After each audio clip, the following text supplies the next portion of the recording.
Hello, everybody. So today, in this video, I'm going to deliver a lecture on the man in the philosophy. So this is the outline of our topic. So today, I will deal with the nature and essence of man, the origin of man, the meaning of the existence of man, and later, in the upcoming subsections, I will provide the statements or conclusion about the man of Karl Jasper's conclusion about man and Viktor Frankl's statement about man. So the philosophy is full of different ideas about the essence of man. Who is person really? At first glance, this seems like a very simple question, but when we analyze or when we examine the human being, in the human being and its inner meaning, it seems that complex concepts emerge from it. Because the deeper you look into its content, the more complicated and deeper its secret and meaning seem to be. Because the human being consists of three parts. Yeah? For example, human being has spirit, soul, and human being has body. Human being has feelings, and feelings. All this constitute, all these faculties constitute human being as a complicated complicated being, complicated being.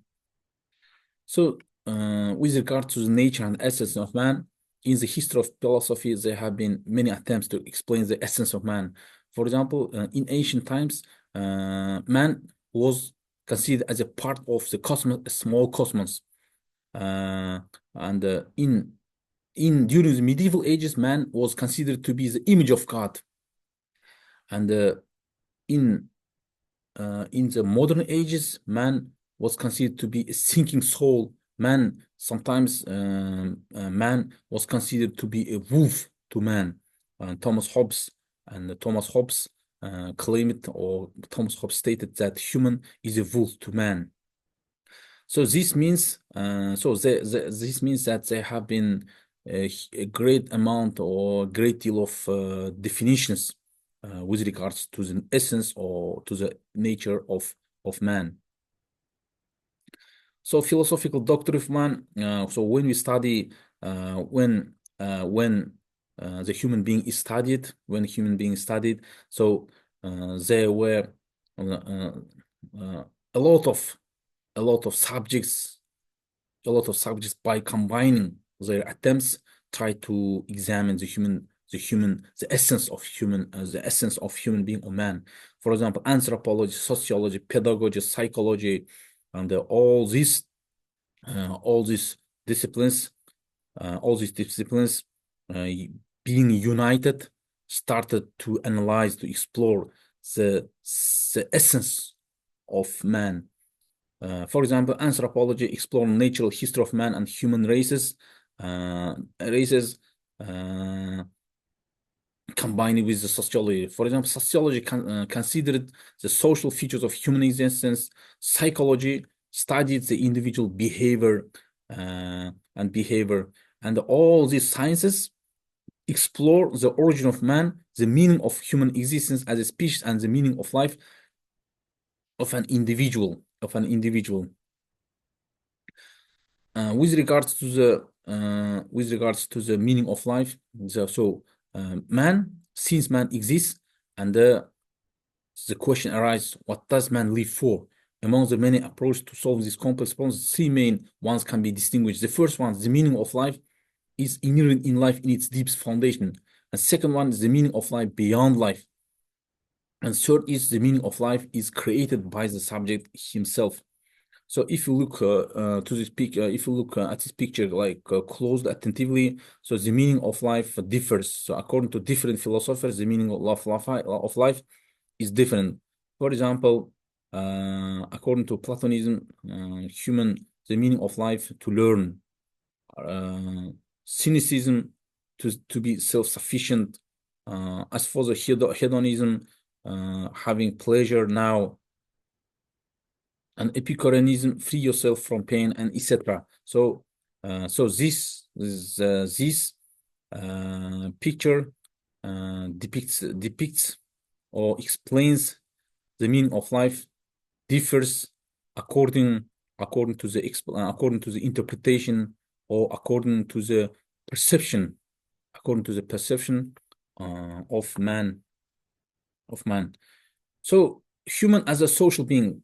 So we acknowledge that human is a social being because society, on the one hand, is created by a person.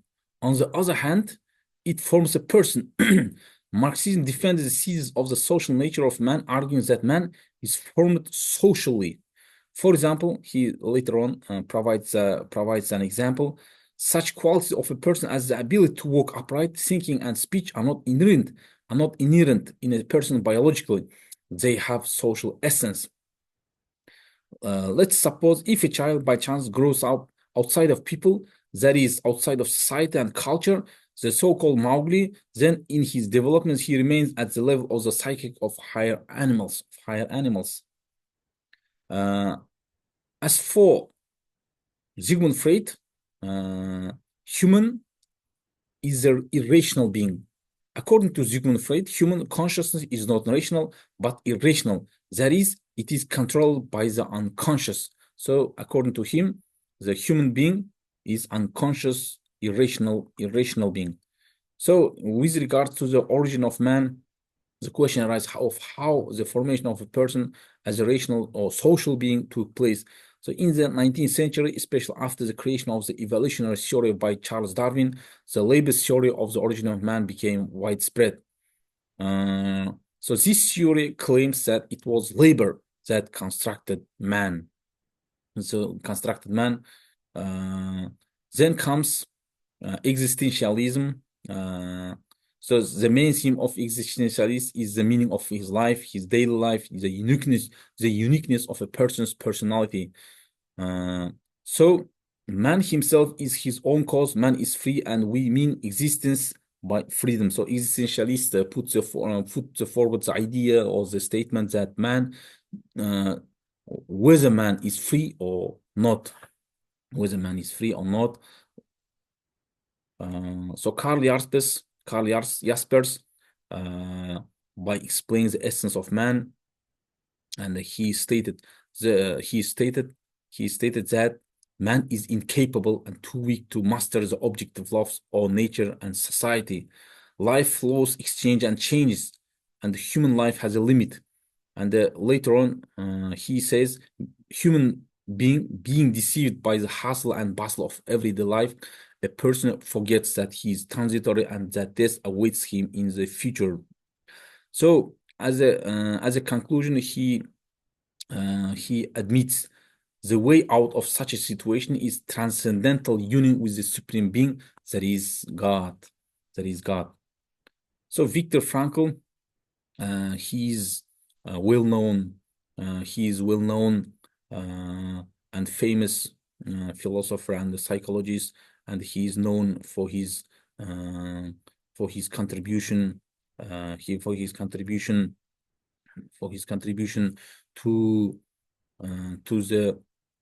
the liberation a lot of people from anxiety and the fear and the stress, and Viktor Frankl, with regards to the essence of man, he says,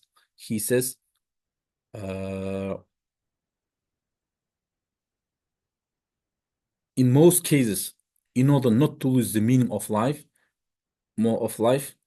you just need to change your attitude. So this is Viktor Frankl's statement with regards to finding the meaning of life. So dear students, thank you very much for attending my video lecture. So if you have any questions with regard to today's theme, today's topic, that is the man in the philosophy, and we can discuss this deeply in our seminars. And have a good day. Thank you very much. See you in seminar. Bye.